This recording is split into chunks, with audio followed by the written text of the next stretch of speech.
What up, it's Guru Jojo, and in this particular video I want to speak about spiritual awakening. What is it? Why does it occur? Let's talk about it. So basically, a spiritual awakening is when you have this sudden realization that the life you've been living and the decisions that you've been making is no longer beneficial to you. It's no longer fulfilling your sense of purpose and value anymore in this lifetime. What's happening is your philosophical principles that have been guiding your behavior and the decisions that you make on a day-to-day basis, suddenly you're detached from that because you start to see life from a different angle. It's like the angles of your life just completely like shift, and for some particular reason you just don't connect with everything so much that you've been doing and that you've been feeling a sense of connection to.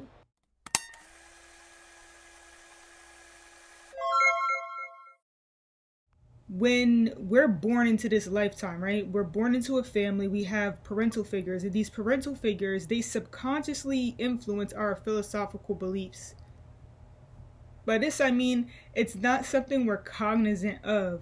We just pick up these ideals, and these ideals help construct our behavior, the decisions that we make on a day-to-day basis. So it's like we pick up these principles, we're not even really aware of it because we end up picking up these principles at a specific time when we are shaping our mind, we're shaping our brain in a particular manner. So it becomes deep into the subconscious that we don't really notice that that's what's happening. And then what happens is, by law of attraction, we'll continuously keep attracting other people, places, and things that relate directly to those same philosophical principles and beliefs. On the other token, we will attract people, places, and things in situations in which are at the complete opposite, are at odds with those philosophical principles, and we'll feel like I don't really mess with those people, I don't mess with that environment. We'll feel a sense of distance. We'll want to distance ourselves from them for some particular reason, while as other people may actually gain a curiosity towards those type of people, places, and things in that environment perhaps. But in general, this is what's happening. We are mirroring, we keep like attracting this same thing that we've internalized, which is these subconscious principles, these subconscious philosophical beliefs, whether it be that you end up being Christian, Catholic, Hindu, Muslim, or you end up just being more educational. I'm speaking on what are your principles, what are these belief systems that you live by and that you end up feeling a sense of positive judgment for. Like, some people, they are more geared towards trusting things and viewing things favorably that are backed up and supported by education. This is the reason why we tend to look up to masters and stuff. Perhaps you came from a family that really values education, so now whenever it comes to decision making and knowing like which person or place or environment, whatever, to choose, you always resort to something to do with education. So it always has to be like a person, oh yeah, because Johnny, he went to blah blah blah university and got this particular degree. Suddenly you view Johnny favorably and the people that are around Johnny favorably. But it's like you don't really know as to why you view him favorably, but it's really because of that one factor that helped you to judge that particular person in his situation in a favorable manner. Another example is, a lot of times, this is the main reason why, what I'm about to say is the main reason why people actually like to wear things like crucifixes and whatnot. It's really not about the religion anymore. Again, it's about the subconscious positive judgment. This is as simple as somebody's wearing a crucifix, and now this person is viewed more favorably just because of the crucifix that they're wearing. You don't even have a clue on how this person really is. But this is the superficial, subconscious principles that guide our opinions and our sense of judgment. Right? We can see a person wearing a crucifix and we can assume that this person shall be judged favorably in whatever circumstance. You know, this person's to be trusted. It's a subconscious thing. Now, when you end up going through a spiritual awakening, suddenly you're not so easily influenced by these things that everyone else is easily influenced by. Suddenly, you feel a sense of detachment from the values that you've been ingrained in since you were a child.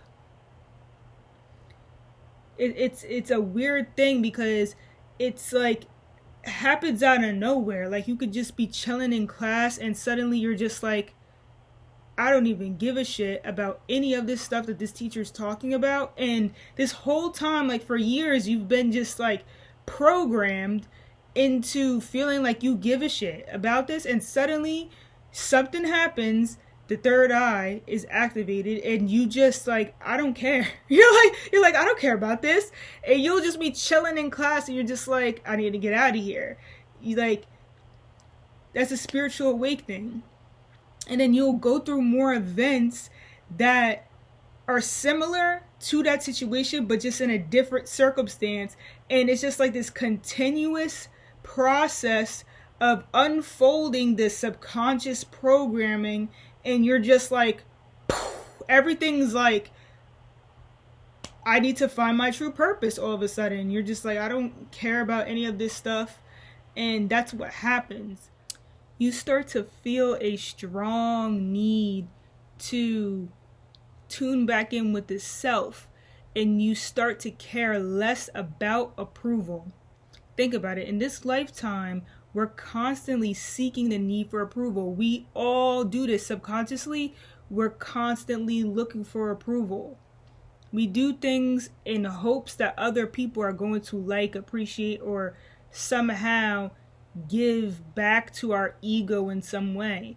But when you start to get a spiritual awakening, remember, spiritual, I've explained this in a previous video, spirituality has to do with the self.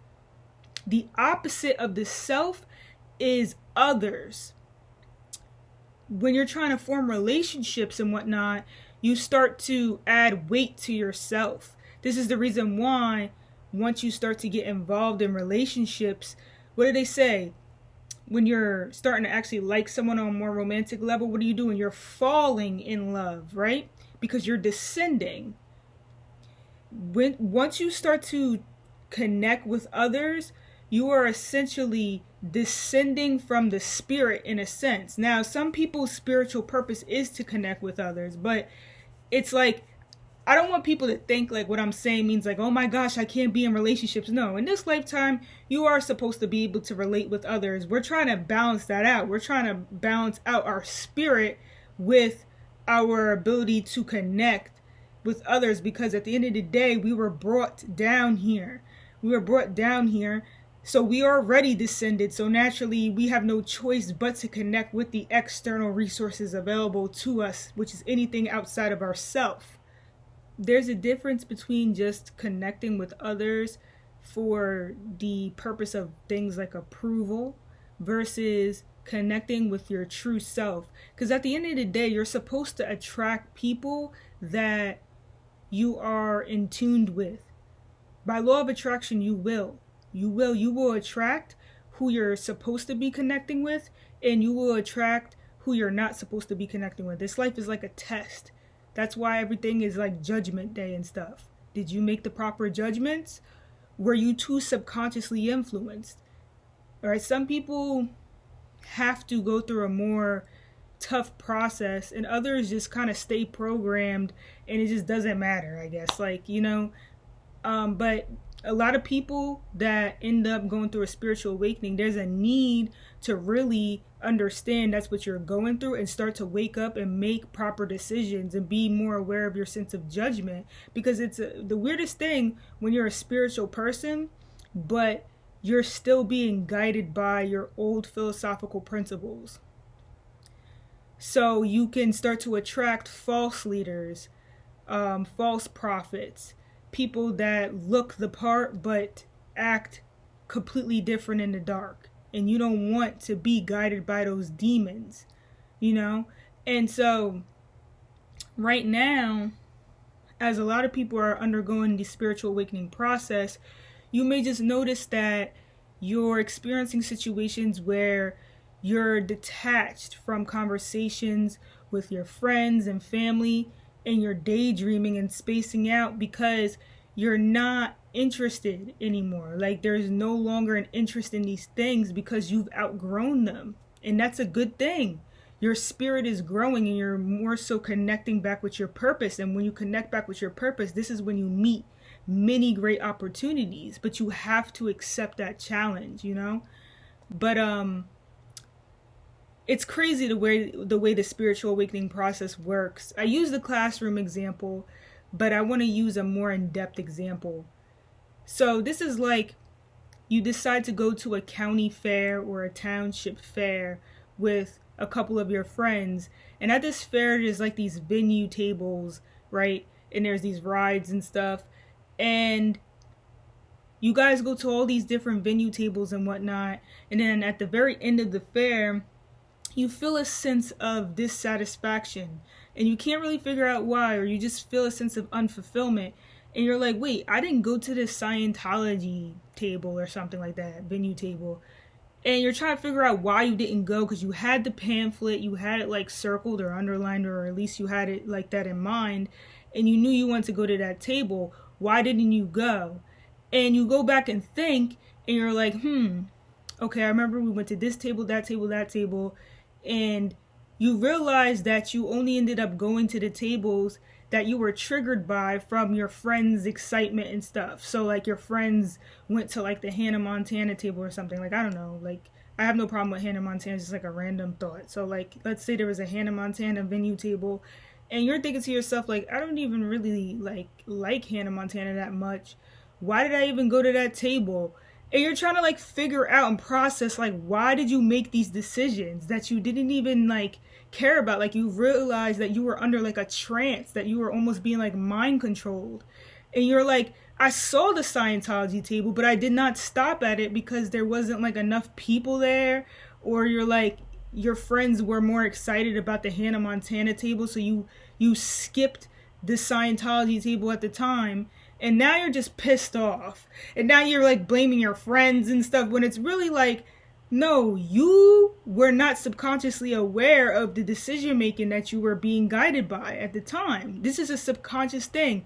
Like, at the time, you were subconsciously influenced by the excitement of your friends, by the amount of people that were at that venue table, that you completely forgot about your own true values, which in this case, in the story that I'm telling, was Scientology. That's the table you want to go to. You didn't even go to that table. You went to that whole fair and missed the main event that was connected to you and your true purpose, all because of the subconscious guidance that you were following.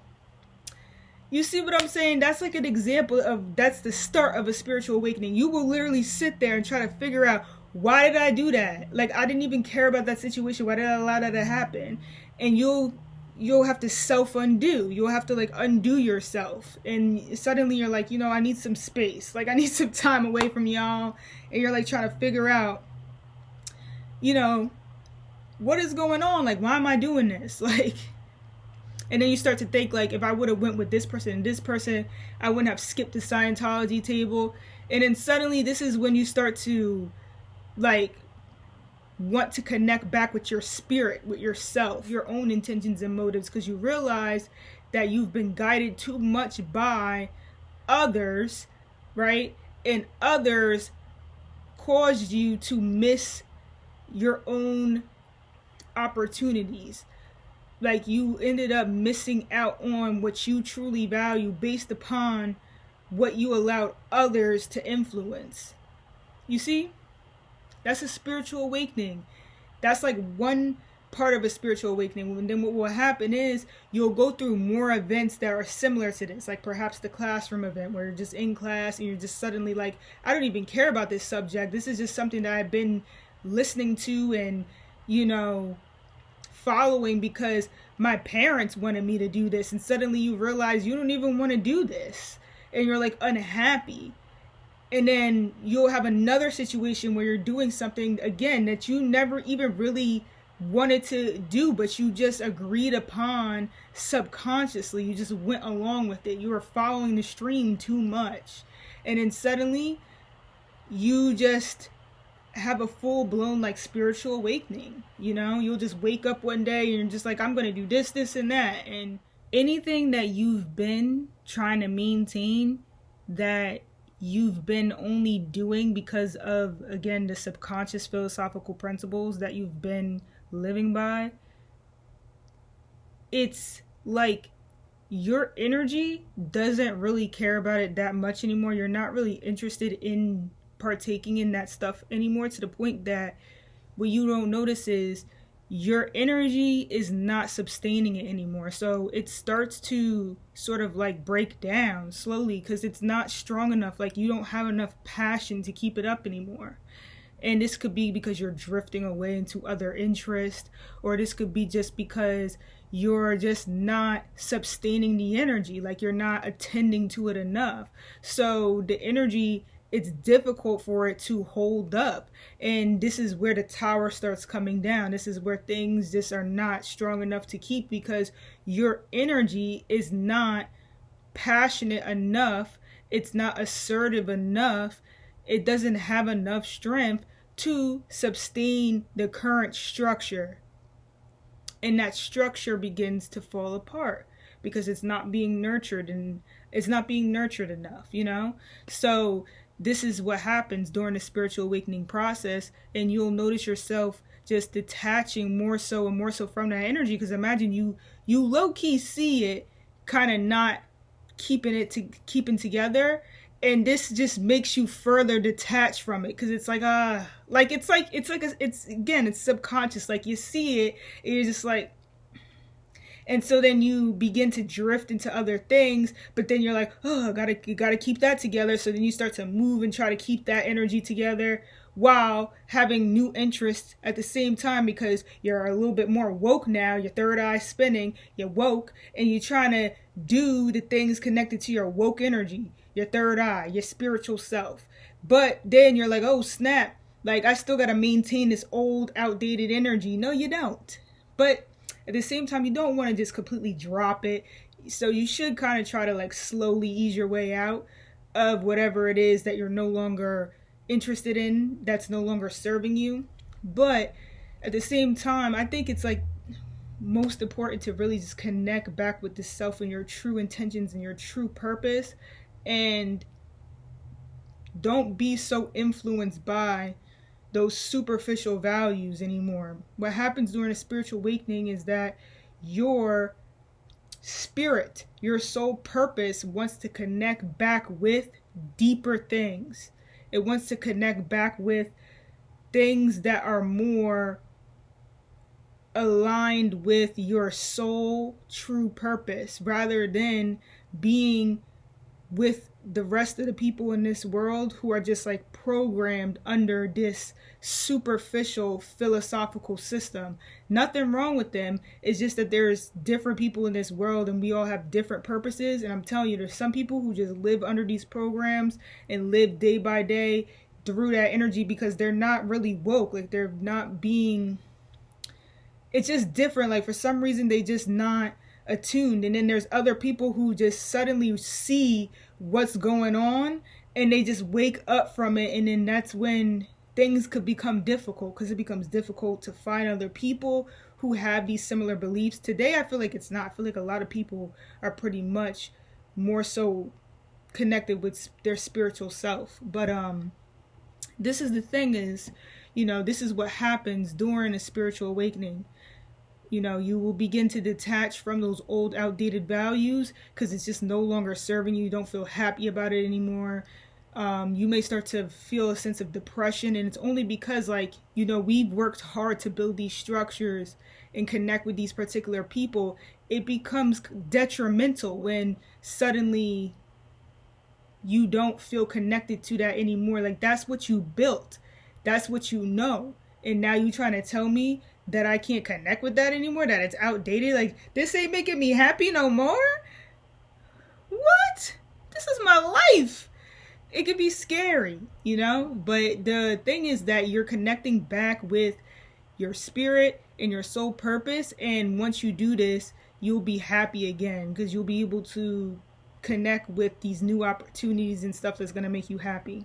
But it's like everything's a process. Some people don't want to go through that, like, stage of having nothing, you know. Some people are like too attached to having and feeling a sense of comfort that they miss the opportunity to just let go for a little bit and receive something bigger in abundance. Like, just let it go, and, you know, let it die and rebirth into something new.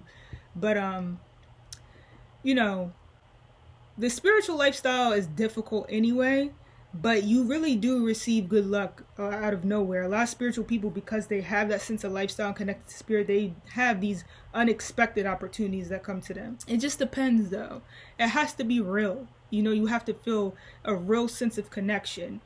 But yeah, that's basically what I want to talk about in this video. As you can hear probably in the background, the fan sound from my MacBook. You know, it doesn't have that much memory. I think I'm gonna just add storage to it. It's just ridiculous. That's the reason why you hear that fan sound in the background. I've been deleting stuff off of here. I have to delete more. But in general, that's what I want to speak about in this video. Just like a couple examples of, you know, spiritual awakening. What is it really? And that's really what it is. It's just the unfolding of those subconscious philosophical beliefs that have been guiding our behavior, the decisions that we make on a day-to-day basis.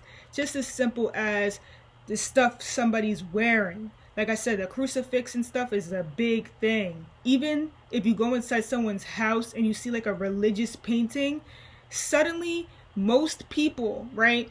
I'm speaking on your traditional human being, okay?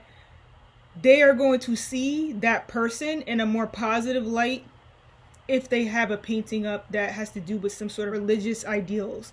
For some reason, that person's going to be perceived in a better manner. This is the reason why we do these things, because we know it gives a subconscious belief and influence on your character and your lifestyle. This is the reason why people wear crucifixes and stuff. This is the reason why people like to wear jewelry and stuff, because it gives a subconscious belief about a person's character. But today, you must not be so easily influenced by these things that you see. I'm telling you this right now. You do not know someone's character based upon what they're wearing anymore now. You can't do that. You got to open up. And this is what happens during a spiritual awakening. You start to realize, like, oh snap, I trusted this person. What made me trust them? And I'm telling you, it's something that was subconsciously influencing you to believe that that was a good person, or to believe that that was a bad person.